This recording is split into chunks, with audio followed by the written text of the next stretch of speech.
On the edge of a quiet coastal town where the cliffs met the sea, there stood an old, crumbling mansion. The locals called it Blackthorn Manor, though no one could remember why. It had been abandoned for decades. Its windows shattered, its walls covered in ivy, and its gates rusted shut.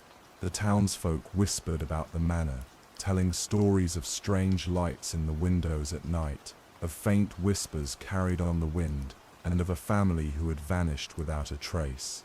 The mansion overlooked a stretch of rocky coastline, where the waves crashed violently against the jagged rocks below.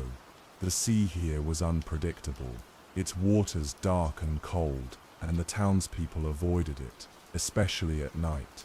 They spoke of something lurking beneath the waves, something ancient and hungry. One autumn evening, a young woman named Clara arrived in the town. She was a writer, drawn by the eerie tales of Blackthorn Manor and the mysteries of the sea. Clara had always been fascinated by the unknown, and she hoped to find inspiration for her next novel. She rented a small cottage near the cliffs, its windows offering a perfect view of the manor and the restless ocean beyond. Clara spent her first few days exploring the town, listening to the locals' stories.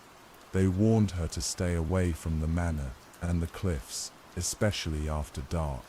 "There's something wrong with that place," an old fisherman told her, his voice trembling. "The sea, it doesn't give up its secrets easily." But Clara was undeterred. She had always been drawn to the macabre, and the mystery of Blackthorn Manor was too enticing to ignore. One evening, as the sun dipped below the horizon, she made her way to the manor, her flashlight cutting through the growing darkness. The gates creaked open with a groan, and Clara stepped onto the overgrown path that led to the mansion. The air was thick with the scent of salt and decay, and the wind carried faint whispers that sent shivers down her spine. She pushed open the heavy wooden door and stepped inside. The interior of the manor was frozen in time. Dust-covered furniture sat untouched, portraits of stern-faced ancestors hung on the walls, and a grand staircase spiraled up into the shadows. Clara's footsteps echoed through the empty halls as she explored, her flashlight casting long, flickering shadows. In the study, she found a desk covered in yellowed papers and old books. Among them was a journal, its pages filled with frantic handwriting. It belonged to the last owner of the manor, a man named Victor Blackthorn. The entries spoke of strange occurrences, of lights in the water, of voices calling from the cliffs, and of a growing sense of dread that had consumed him. The final entry was the most chilling. "They are calling to me. I can hear them in the waves, in the wind. They want me to join them, to give myself to the sea. I cannot resist much longer. The shadows beneath the waves are waiting." Clara's heart raced as she read the words. She felt a strange pull, a curiosity that bordered on obsession. She had to know more. That night, Clara returned to her cottage, but sleep eluded her. The sound of the waves seemed louder, more insistent, and she couldn't shake the feeling that she was being watched. She sat by the window, staring out at the dark ocean, when she saw it, a faint light, flickering beneath the surface of the water. It pulsed gently, like a heartbeat, and Clara felt an inexplicable urge to follow it. She grabbed her coat and made her way to the cliffs, the cold wind biting at her skin. The light grew brighter as she approached, and she could see it clearly now, a soft glowing orb, drifting just below the surface. As she stood on the edge of the cliff, the whispers began. They were faint at first, barely audible over the sound of the waves, but they grew louder, more insistent. They called her name, their voices a mix of sorrow and longing. Clara felt a strange calm wash over her, as if the sea itself was embracing her. She took a step closer to the edge, her eyes fixed on the light, but just as she was about to take another step, A hand grabbed her arm, yanking her back. It was the old fisherman from the town. His face was pale, his eyes wide with fear. "You mustn't listen to them," he said, his voice trembling. "They'll take you just like they took the others." Clara stumbled back, her heart pounding. The light beneath the waves faded, and the whispers fell silent. The fisherman led her away from the cliffs, his grip firm but gentle. Over the next few days, Clara tried to forget what she had seen, but the memory of the light and the whispers haunted her. She returned to Blackthorn Manor, determined to uncover the truth. In the study, she found a hidden compartment in the desk, containing a stack of old photographs and letters. The photographs showed the Blackthorn family, Victor, his wife and their 2 children. They looked happy, but there was something unsettling about their eyes, as if they were hiding a dark secret. The letters were addressed to Victor, written by a man who claimed to have discovered something extraordinary beneath the waves. "The light is alive," one letter read. "It speaks to me, calls to me. I have seen what lies beneath the waves, and it is beautiful, but it is also dangerous. Do not let it tempt you." Clara's curiosity deepened. She spent hours poring over the documents, piecing together the story of the Blackthorn family and the mysterious light. She learned that Victor had become obsessed with the sea, spending hours staring at the waves, listening to the whispers. His family had tried to stop him, but one by one, they had disappeared, leaving Victor alone in the manor. The final photograph showed Victor standing on the cliffs, his face gaunt, his eyes hollow. Behind him the sea churned violently, and in the water Clara could just make out a faint glow. That night, Clara returned to the cliffs. The light was there again, pulsing gently beneath the surface. The whispers returned, louder this time, more insistent. They called her name, their voices filled with a strange, otherworldly beauty. Clara felt the pull again, stronger than before. She stepped closer to the edge, her heart racing. The light grew brighter, and the whispers became a chorus, their voices harmonizing in a haunting melody. But as she was about to take another step, she remembered the fisherman's warning. She forced herself to step back, her legs trembling. The light dimmed, and the whispers faded, replaced by the sound of the waves. Clara returned to her cottage, her mind racing. She knew she had come too close to something dangerous, something beyond her understanding. But she also knew she couldn't leave, not yet. Over the next few weeks, Clara continued to explore the manor and the cliffs, uncovering more secrets. She found a hidden tunnel beneath the manor, leading to a cavern that opened to the sea. The walls of the cavern were covered in strange symbols, and the air was thick with the scent of salt and decay. In the center of the cavern was a pool of water, its surface still and black. Clara knelt beside it, her flashlight illuminating the depths. As she stared into the water, she saw the light again, glowing faintly in the darkness. The whispers returned, their voices soft and soothing. They told her stories of a world beneath the waves, a world of beauty and wonder. They promised her peace, freedom from the pain and loneliness of the surface. Clara felt the pull again, stronger than ever.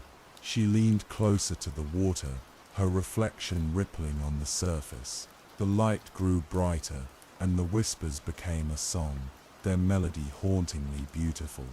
But just as she was about to reach into the water, she heard a voice, a single clear voice, cutting through the chorus.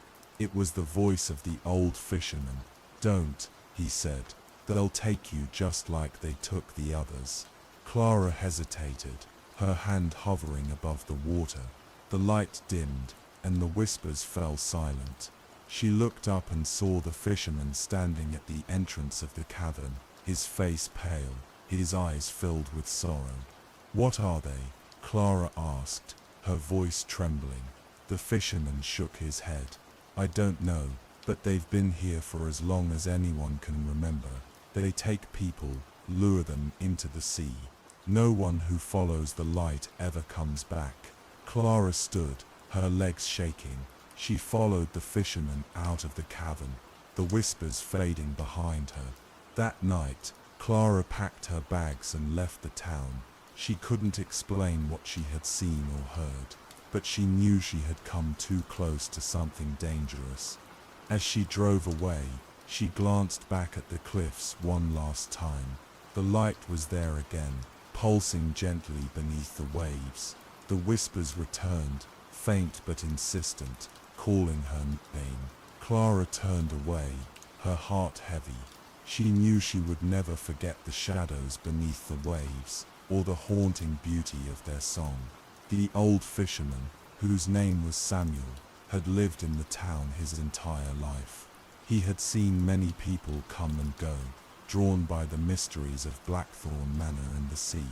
But few stayed long, and those who did often met with strange fates. Samuel had been a young man when the Blackthorn family disappeared.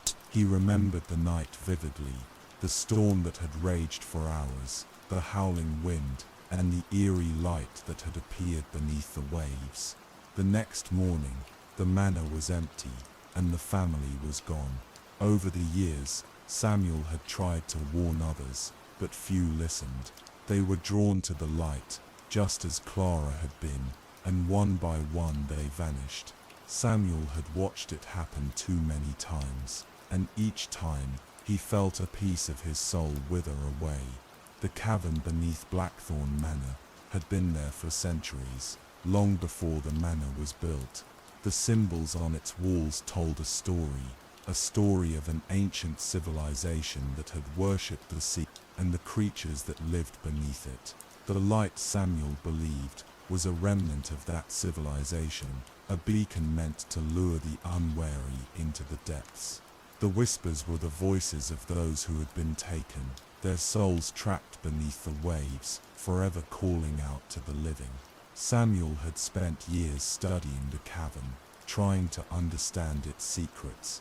He had found artifacts, strange glowing stones and pieces of metal etched with symbols, but he had never dared to venture too deep. He knew the light was dangerous, and he had seen what it could do. Years later, Clara returned to the town. She had never been able to forget the light or the whispers, and she felt a strange pull to return. She rented the same cottage near the cliffs, its windows offering a perfect view of the manor and the restless ocean beyond. This time, Clara was determined to uncover the truth, no matter the cost. She spent her days exploring the manor and the cliffs, searching for answers. She found more letters, more photographs, and more clues about the Blackthorn family and the light beneath the waves. One night, as she stood on the cliffs, the light appeared again, pulsing gently beneath the surface. The whispers returned, louder than ever, their voices filled with a strange, otherworldly beauty. Clara felt the pull again, stronger than before. She stepped closer to the edge, her heart racing.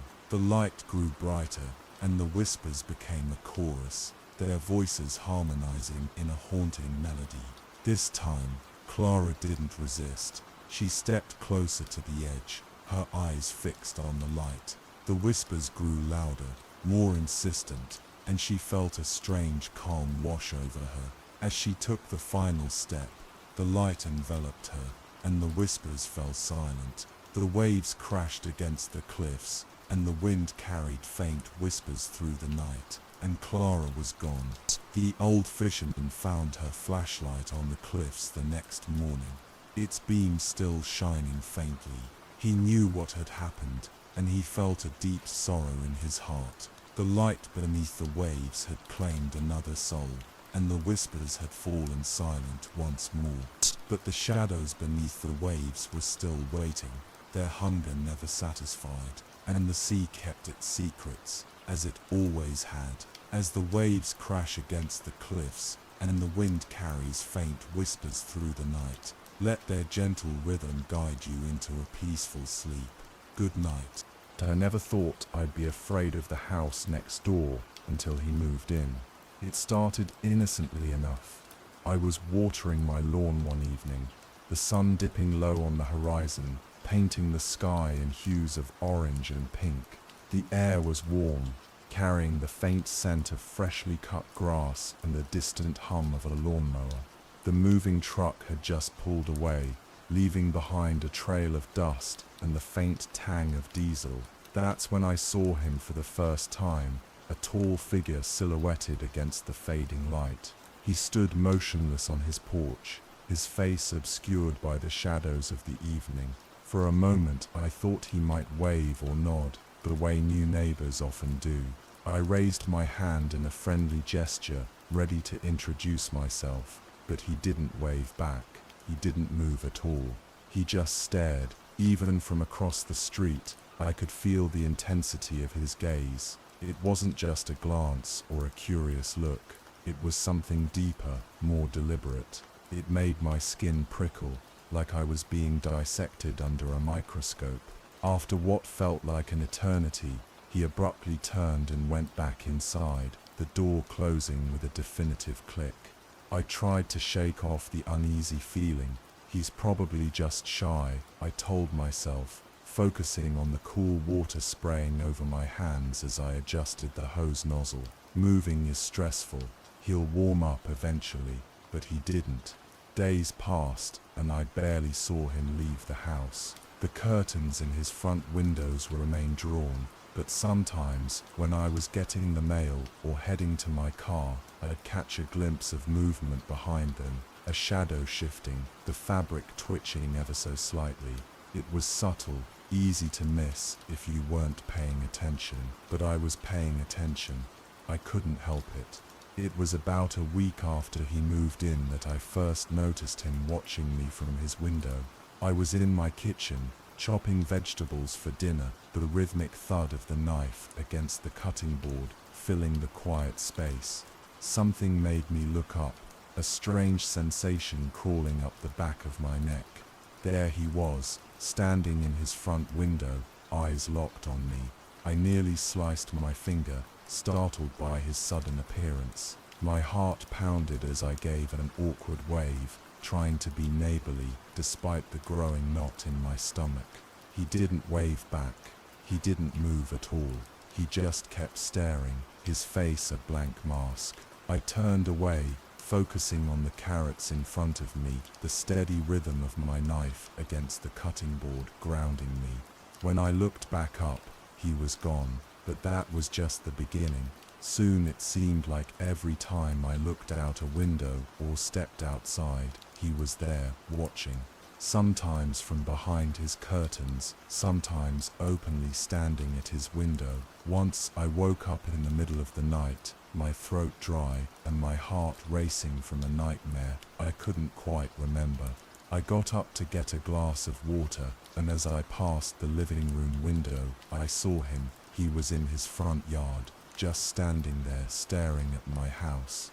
I quickly closed the curtains, my heart pounding so loudly I was sure he could hear it from across the street. I started changing my routines, trying to be unpredictable. I'd leave for work at different times, take various routes home, but somehow he always seemed to know.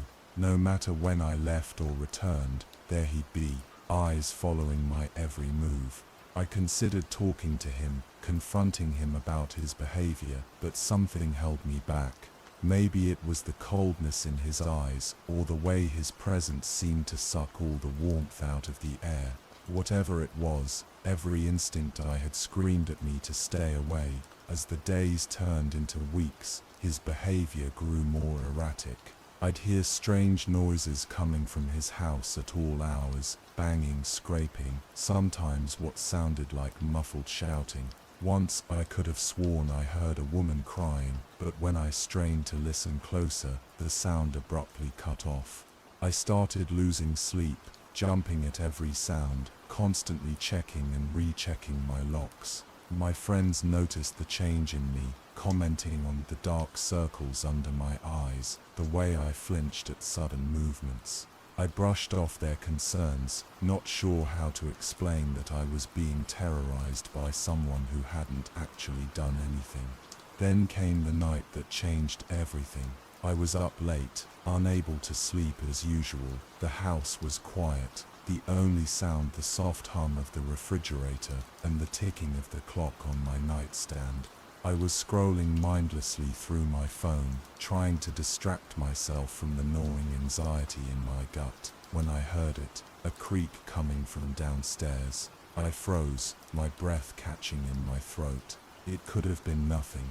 Houses make noise all the time, right? But then I heard it again, louder this time, unmistakable. Someone was in my house. My hand shook as I reached for my phone, ready to call 911. But before I could dial, my bedroom door slowly began to open. I held my breath, every muscle in my body tensed, ready to spring into action. The door swung open, revealing nothing, just the dark hallway beyond. For a moment, I thought I had imagined it all, that the stress and lack of sleep had finally made me crack. But then I saw it, a shadow moving across my bedroom floor. I tracked its progress with wide eyes, my heart threatening to burst out of my chest. The shadow stopped at the foot of my bed, and slowly, so slowly began to rise. It took shape, forming into a tall, familiar silhouette. Him. I couldn't move, couldn't breathe. I just lay there paralyzed as he loomed over me in the dim light filtering through my curtains. I could just make out the glint in his eyes, the twist of his mouth. "Hello, neighbor," he said, his voice low and gravelly. "I think it's time we had a proper introduction, don't you?" I wanted to scream, to run, to fight, but my body wouldn't respond. I could only watch as he reached into his pocket, pulling out something that caught the light, a knife. "You see," he continued, running his finger along the blade, "I've been watching you for a while now, learning your habits, your routines. It's amazing what you can learn about a person just by observing." He took a step closer, and I could smell him now, a mix of sweat and something metallic like blood. "But observation can only tell you so much," he said, his voice dropping to a whisper. "To really know someone, you have to get closer." The knife hovered inches from my face, and I could see my terrified reflection in its polished surface. This was it, I thought. This is how I die. But just as the tip of the blade touched my cheek, a bright light flooded the room, car headlights sweeping across my windows as a vehicle turned onto our street. The sudden illumination seemed to startle him, and he took a step back, momentarily distracted. It was all the opening I needed. With a surge of adrenaline, I launched myself out of bed, shoving past him with all my strength. He stumbled, caught off guard, and I heard the knife clatter to the floor. I didn't look back, just ran for the stairs, taking them two at a time. I could hear him behind me, his footsteps thundering down the steps. My lungs burned as I sprinted for the front door, fumbling with the lock with shaking hands. Just as I got it open, I felt his hand close around my arm, yanking me back. "No," I screamed, twisting in his grip. "Let me go."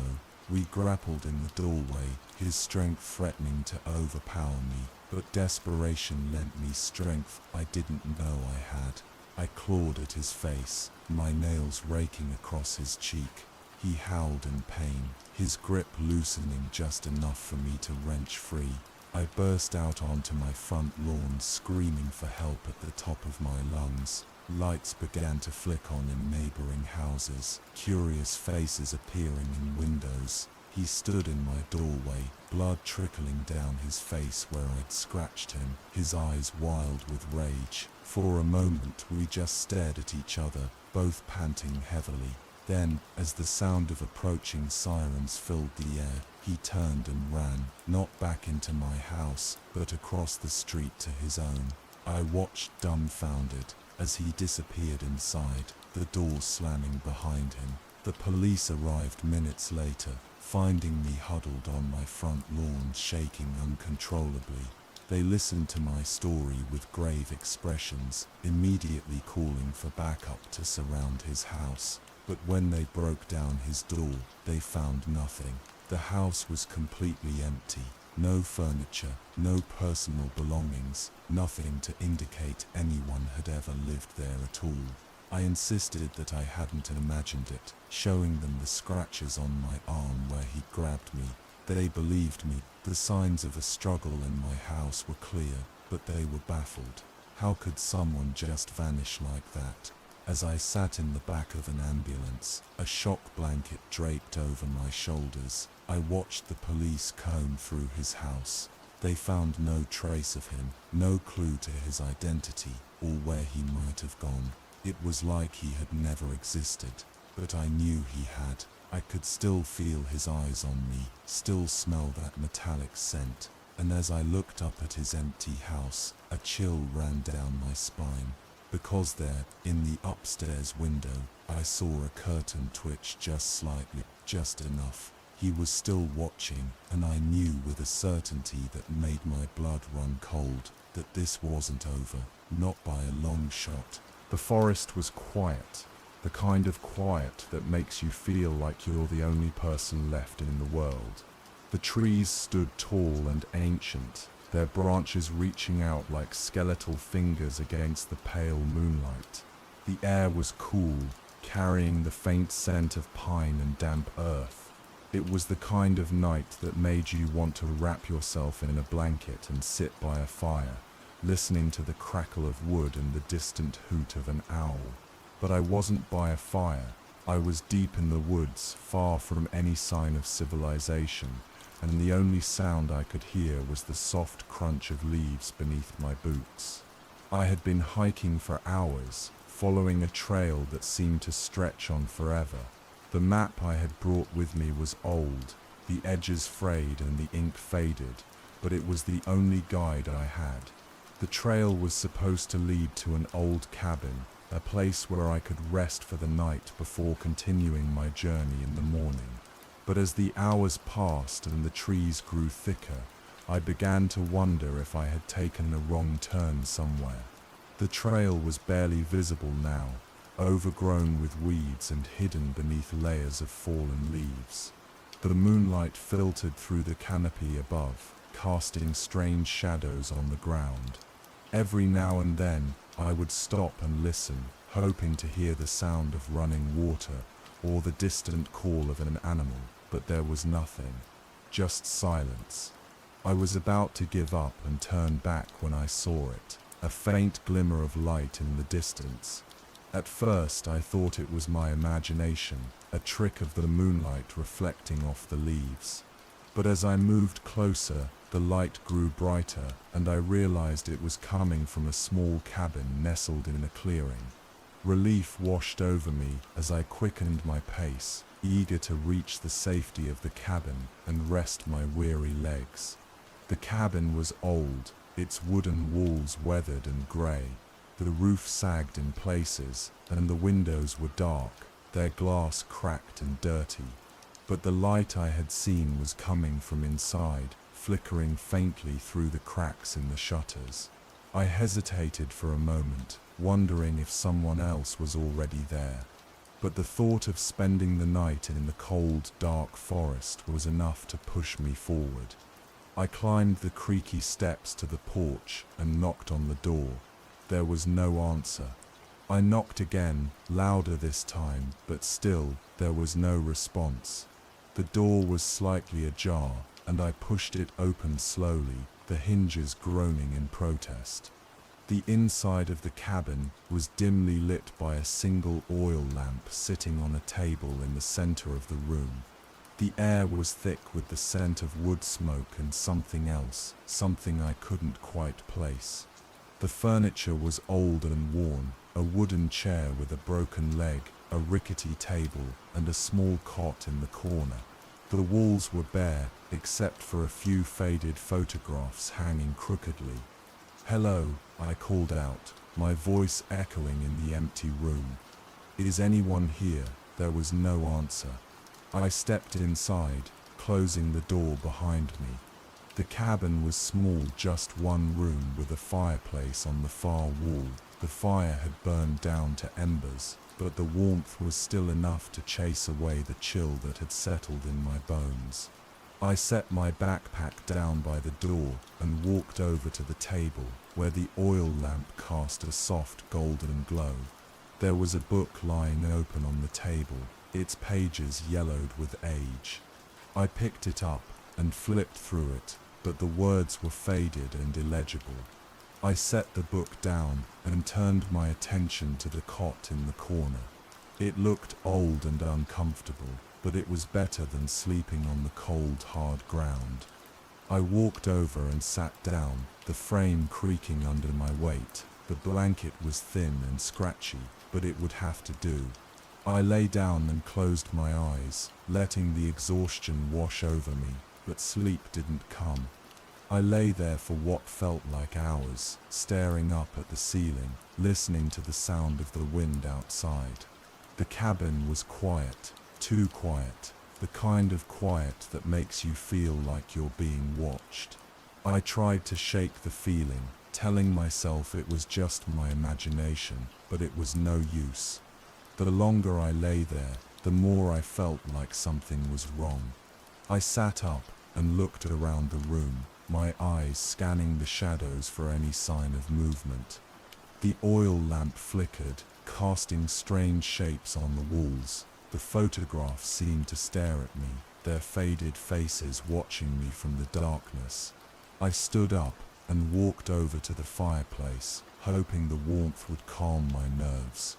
I knelt down and added a few logs to the embers, blowing on them gently until they caught fire. The flames danced and crackled, filling the room with a warm orange glow, but even with the fire, I couldn't shake the feeling that something was wrong. I walked over to the window and peered outside. The forest was dark, the trees swaying gently in the wind. The moonlight filtered through the branches, casting long shadows on the ground. I scanned the clearing, looking for any sign of movement, but there was nothing, just the trees and the wind and the silence. I turned away from the window and walked back to the cot, sitting down heavily. I was tired, so tired, but I couldn't shake the feeling that something was watching me. I lay back down and closed my eyes, trying to push the thoughts from my mind. But just as I was about to drift off, I heard it, a soft scratching sound coming from the corner of the room. My eyes snapped open, and I sat up, my heart pounding in my chest. The sound was faint, barely audible over the crackling of the fire, but it was there, a soft rhythmic scratching, like something was trying to claw its way through the wall. I stood up and walked over to the corner, my footsteps echoing in the quiet room. The scratching grew louder as I approached, and I could feel my heart racing in my chest. I reached out and touched the wall, my fingers brushing against the rough wood. The scratching stopped, and for a moment there was silence. Then, without warning, something slammed against the wall from the other side, the force of it shaking the entire cabin. I stumbled back, my breath catching in my throat. The scratching started again, louder this time, more frantic. I could hear something moving on the other side of the wall, something big. I turned and ran for the door, my hands fumbling with the latch. The scratching grew louder, more desperate, and I could hear a low guttural growl coming from the other side of the wall. I finally managed to get the door open and stumbled outside, the cold night air hitting me like a slap. I didn't stop to look back, didn't stop to think. I just ran, my feet pounding against the ground as I sprinted through the forest. The trees blurred around me, their branches reaching out like claws. The moonlight filtered through the canopy, casting strange shadows on the ground. I could hear something behind me, something big and fast, crashing through the underbrush. I didn't dare look back, didn't dare stop.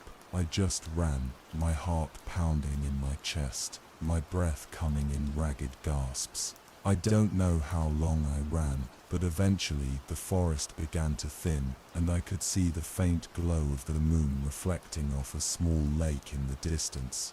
I ran towards it, my legs burning with exhaustion. The sound of whatever was chasing me grew fainter, and I finally allowed myself to slow down, my chest heaving as I tried to catch my breath. I walked over to the edge of the lake and knelt down, splashing cold water on my face. The water was clear and still, the moonlight reflecting off its surface like a mirror. I sat there for a moment, trying to calm my racing heart, trying to make sense of what had just happened. But the more I thought about it, the less sense it made. The scratching, the growling, the thing on the other side of the wall, it didn't make any sense. I stood up and looked around, trying to get my bearings. The forest was quiet again, the only sound the gentle rustling of leaves in the wind. I didn't know where I was, didn't know how far I had run, but I knew I couldn't stay here. I had to keep moving, had to find my way back to the trail. I turned and started walking, following the edge of the lake. The water was calm, the surface smooth and unbroken, but as I walked, I began to notice something strange. The reflection of the moon in the water wasn't right. It was too big, too bright, and as I looked closer, I realized it wasn't the moon at all. It was something else, something glowing beneath the surface. I stopped and knelt down, peering into the water. The glow was faint, but it was there, pulsing gently like a heartbeat. I reached out and touched the surface of the water, the cold sending a shiver up my arm. The glow grew brighter, and I could feel something moving beneath the surface, something alive. I stood up and backed away, my heart racing. The glow grew brighter, the water rippling as whatever was beneath the surface began to move. I turned and ran, my feet slipping on the wet ground as I sprinted away from the lake. The forest was dark, the trees closing in around me as I ran. I could hear something behind me, something splashing in the water, but I didn't dare look back. I ran until my legs gave out, collapsing against a tree as I tried to catch my breath. The forest was quiet again, the only sound the rustling of leaves in the wind. I sat there for a moment, my chest heaving, my mind racing. What was happening? What was that thing in the lake? And what had been in the cabin? I didn't have any answers, and I knew I wouldn't find any here. I had to keep moving, had to find my way back to the trail. I stood up and started walking, my legs trembling with exhaustion. The forest was dark, the trees looming over me like silent sentinels. But I kept walking, one foot in front of the other, hoping that eventually I would find my way out. The hours passed, and the forest seemed to stretch on forever. The moon was high in the sky now, casting long shadows on the ground. I was tired, so tired, but I couldn't stop. I had to keep moving, had to find my way back to the trail. And then, just as I was about to give up, I saw it, a faint glimmer of light in the distance. At first I thought it was my imagination, a trick of the moonlight reflecting off the leaves. But as I moved closer, the light grew brighter, and I realized it was coming from a small cabin nestled in a clearing.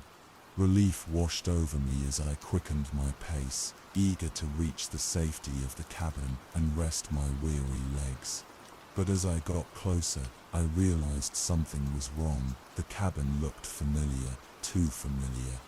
The weathered wooden walls, the sagging roof, the cracked windows. It was the same cabin I had fled from hours ago. I stopped in my tracks, my heart pounding in my chest. How was this possible? I had run for hours, had left the cabin far behind. And yet, here it was, standing in the clearing as if it had been waiting for me. I hesitated for a moment, unsure of what to do, but the thought of spending the night in the cold, dark forest was enough to push me forward. I climbed the creaky steps to the porch and knocked on the door. There was no answer. I pushed the door open slowly, the hinges groaning in protest. The inside of the cabin was just as I had left it, the oil lamp flickering on the table, the fire burning low in the fireplace, the cot in the corner. But there was something different, something wrong. The photographs on the wall were no longer faded. They were clear, their faces staring at me with empty eyes. And in the corner of the room, the scratching had started again. I turned and ran, my heart pounding in my chest. I didn't stop to look back, didn't stop to think. I just ran, my feet pounding against the ground as I sprinted through the forest. But no matter how far I ran, no matter how long I ran, I always ended up back at the cabin, the same clearing, the same photographs staring at me from the walls. And every time, the scratching grew louder, more desperate. I don't know how long I've been running, how long I've been trapped in this endless loop, but I know I can't stop. I can't let whatever is in that cabin catch me, so I keep running, one foot in front of the other, hoping that eventually I'll find my way. But deep down I know the truth, I'll never escape. The cabin will always be waiting, and the thing inside will never stop chasing me.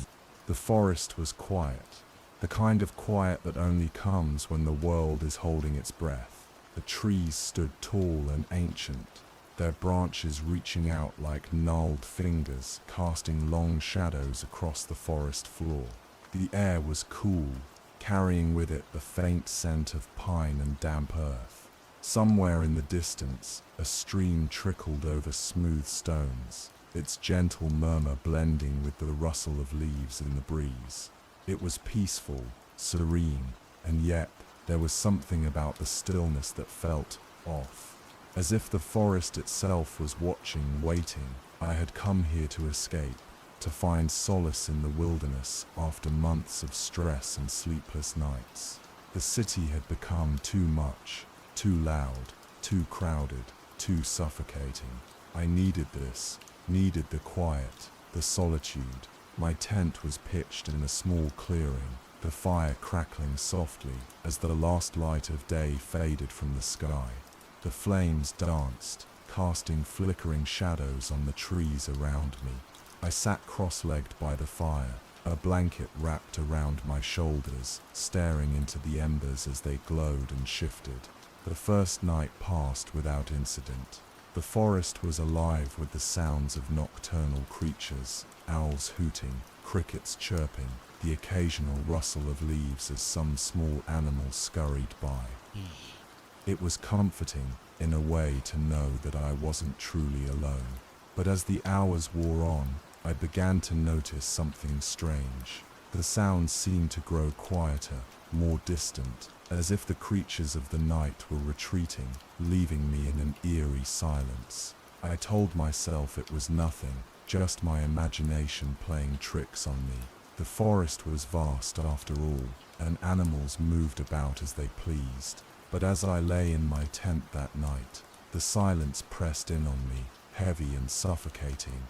I could hear my own heartbeat, the rush of blood in my ears. And then, just as I was on the verge of sleep, I heard it, a sound that made my blood run cold. It was faint at first, barely audible over the crackling of the fire, a low guttural growl coming from somewhere deep in the woods. I sat up, my breath catching in my throat.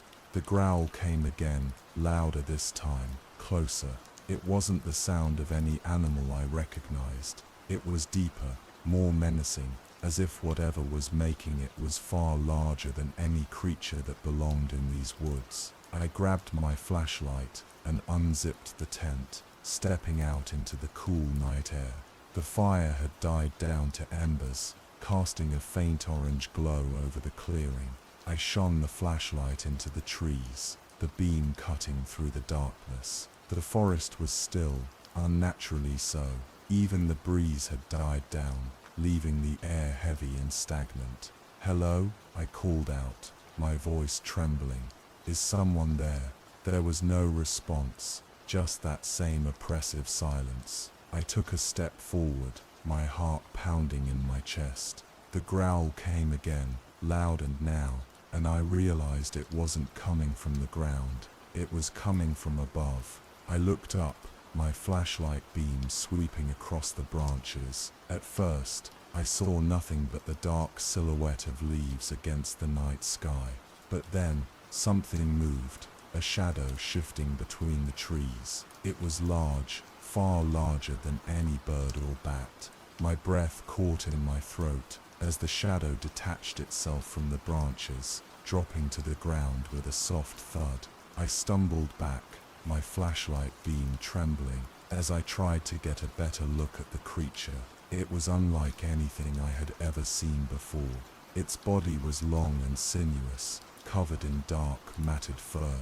Its limbs were too long, too thin, ending in clawed hands and feet. Its face was a nightmare, a twisted, almost human visage with glowing yellow eyes and a mouth full of razor-sharp teeth. The creature tilted its head, studying me with those glowing eyes. I could feel its gaze, cold and calculating, as if it was sizing me up, deciding whether or not I was worth the effort. I took another step back, my mind racing. What was this thing? Where had it come from? And more importantly, how was I going to get away from it? The creature took a step forward, its movements unnaturally smooth, almost fluid. I turned and ran, my flashlight beam bouncing wildly as I sprinted through the trees. The forest was a blur around me, the darkness closing in as I pushed myself to run faster, harder. I could hear the creature behind me, its footsteps silent, but its growl growing louder, closer.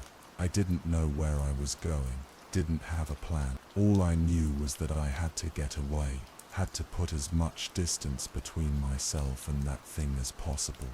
My lungs burned, my legs ached, but I didn't stop. I couldn't stop.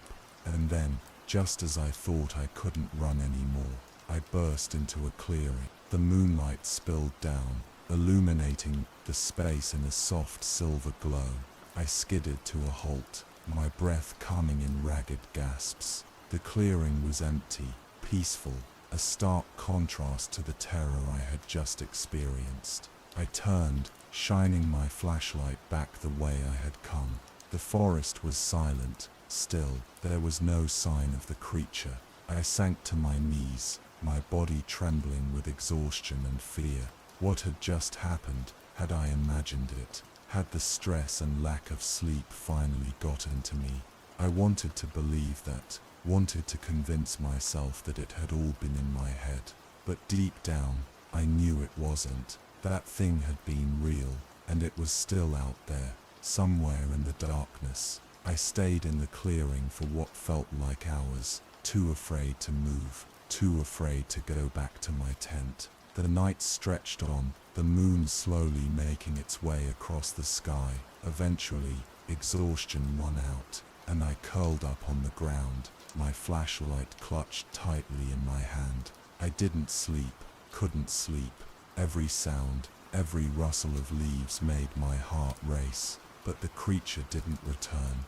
When dawn finally broke, I was still in the clearing, my body stiff and cold. The forest was alive with the sounds of morning, birds chirping, squirrels chattering, the gentle rustle of leaves in the breeze. It was as if the night had never happened, as if the creature had been nothing more than a bad dream.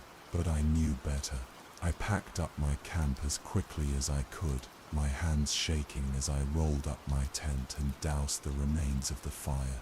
I didn't look back as I made my way out of the forest, didn't stop until I was back in my car, the engine roaring to life as I sped down the dirt road. I didn't tell anyone about what had happened. Who would believe me? I barely believed it myself, but as the days turned into weeks, I couldn't shake the feeling that I was being watched. Every time I stepped outside, every time I walked through a park, or even just down the street, I felt those glowing yellow eyes on me, that cold, calculating gaze. And then, one night, as I was lying in bed, I heard it again, that low guttural growl, coming from just outside my window. My heart stopped, my breath catching in my throat. I didn't move, didn't dare to look, but I knew it was there, waiting, watching. I didn't sleep that night. I didn't sleep the next night, or the night after that. The growl became a constant presence, always just out of sight, always just out of reach. I tried to convince myself that it was all in my head, that I was just imagining things, but deep down, I knew the truth. The creature was real, and it had followed me home. The cabin in the woods had been abandoned for years, but one night, a candle burned in the window. It was a small flickering light, barely visible through the thick trees that surrounded the cabin, but it was there, a beacon in the darkness, drawing me closer. I hadn't planned on stopping. I was just passing through, on my way to visit a friend in the next town over. But something about that light called to me, something I couldn't explain.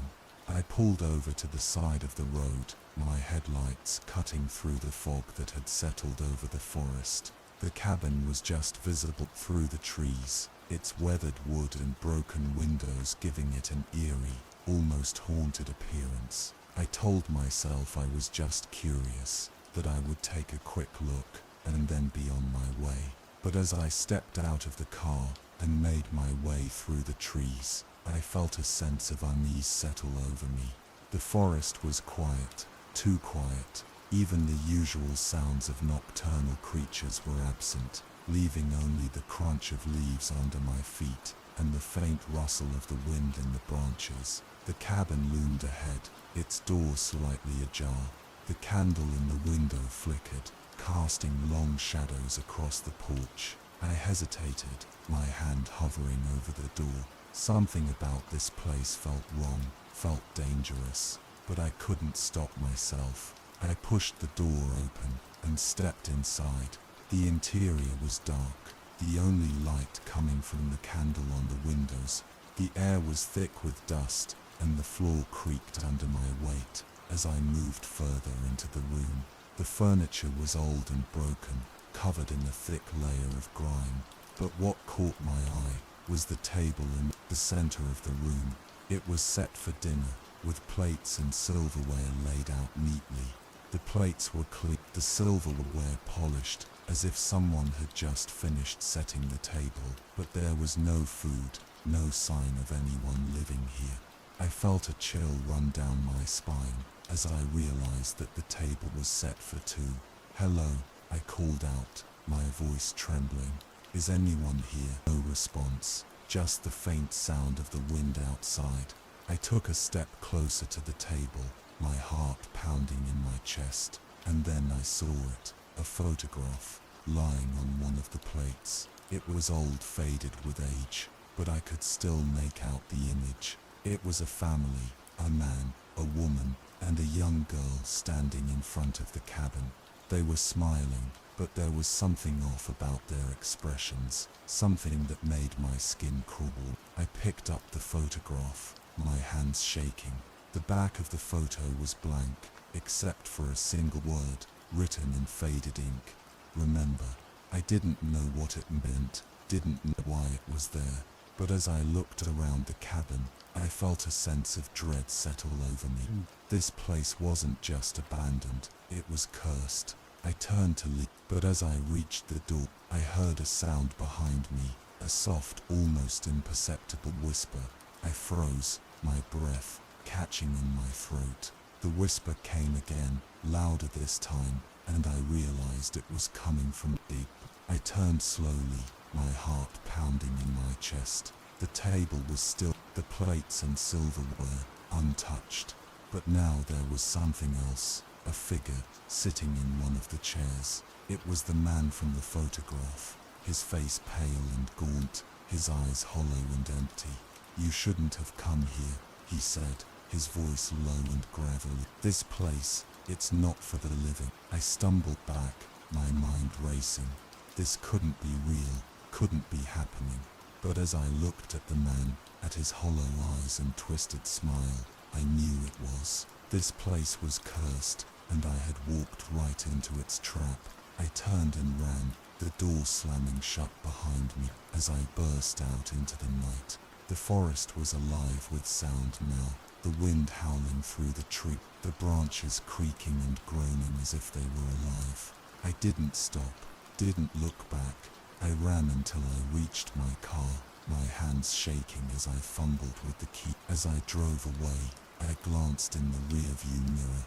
The cabin was still there, the candle in the window flickering, and standing on the porch watching me go was the man from the photograph. He raised a hand in a slow, deliberate wave, and then he was gone, swallowed by the darkness. I never went back to that cabin. Never told anyone what I had seen. But sometimes, late at night, I think about that photograph, about the word written on the back, "Remember," and I wonder if the cabin is still out there, waiting for its next victim. The old house at the end of the street had always been a mystery. It was a grand Victorian-style home, with tall, narrow windows and a wraparound porch. But it had been empty for as long as anyone could remember. Its once beautiful facade now crumbling and overgrown with ivy. No one knew who owned the house, or why it had been abandoned. There were rumors, of course, whispers of a family that had disappeared one night, never to be seen again. But no one could say for sure what had happened. The house was just there, a silent sentinel at the end of the street. I had always been curious about the house, ever since I was a child. I would walk past it on my way to school, staring up at its dark windows, wondering what secrets it held. But I had never dared to go inside, until now. It was a warm summer night, the kind of night that makes you feel invincible. My friends and I had been hanging out at the park, talking and laughing as the sun set. But as the night wore on, the conversation turned to the old house. "I dare you to go inside," my friend Sarah said, a mischievous glint in her eye. "Just for a few minutes, see what's in there." I hesitated, my heart racing. I had always been curious about the house, but the thought of actually going inside was terrifying. But I couldn't back down, not in front of my friends, so I agreed. We made our way to the house, the street lights casting long shadows on the pavement. The house loomed ahead, its dark windows staring down at us like empty eye sockets. The front door was slightly ajar, the wood warped and splintered. I pushed it open, the hinges creaking loudly in the silence. The interior was dark, the air thick with dust and the smell of decay. The floorboards creaked under our weight as we stepped inside, our flashlights cutting through the darkness. The walls were covered in peeling wallpaper, and the furniture was old and broken, covered in a thick layer of dust. We moved through the house slowly, our footsteps echoing in the empty rooms. The air was heavy, oppressive, as if the house itself was alive, watching us. I felt a chill run down my spine as we reached the staircase, the steps creaking as we made our way to the second floor. The upstairs was even darker, the air cold. We moved down the hallway, our flashlights sweeping across the wall. The doors were all closed, except for one at the end of the hall. It was slightly ajar, a faint light spilling out from inside. I pushed the door open, my heart pounding in my chest. The room was small, with a single window that looked out over the backyard. The walls were covered in photographs, dozens of them, all of the same family, a man, a woman, and a young girl. They were smiling in the photos, but there was something off about their expressions, something that made my skin crawl. And then, I saw it, a figure, standing in the corner of the room. It was the man from the photographs, his face pale and gaunt, his eyes hollow and empty. He was holding a candle, the flame flickering in the darkness. "You shouldn't have come here," he said, his voice low and gravelly. This place, it's not for the living. I stumbled back, my mind racing. This couldn't be real, couldn't be happening. But as I looked at the man, at his hollow eyes and twisted smile, I knew it was. This place was cursed, and I had walked right into its trap. I turned and ran, the door slamming shut behind me. As I burst out into the hall, my friends were gone, their flashlights lying on the floor. I didn't stop, didn't look back. I ran until I reached the stairs, my heart pounding in my chest. As I reached the bottom of the stairs, I heard a sound behind me, a soft, almost imperceptible whisper. I froze, my breath catching in my throat. The whisper came again, louder this time, and I realized it was coming from the photographs on the wall. I turned slowly, my heart pounding in my chest. The photographs were still there, the family smiling up at me. But now their expressions had changed. They were no longer smiling. Their eyes were wide, their mouths open in silent scream. I turned and ran, the door slamming shut behind me. As I burst out into the night, the house was alive now, the windows glowing with an eerie light, the wind howling through the tree. I didn't stop, didn't look back. I ran until I reached my house, my hands shaking as I fumbled with the key. As I stepped inside, I glanced back at the house. It was still there, the windows dark and empty, but I knew it wasn't over. The house was still out there, waiting for its next victim.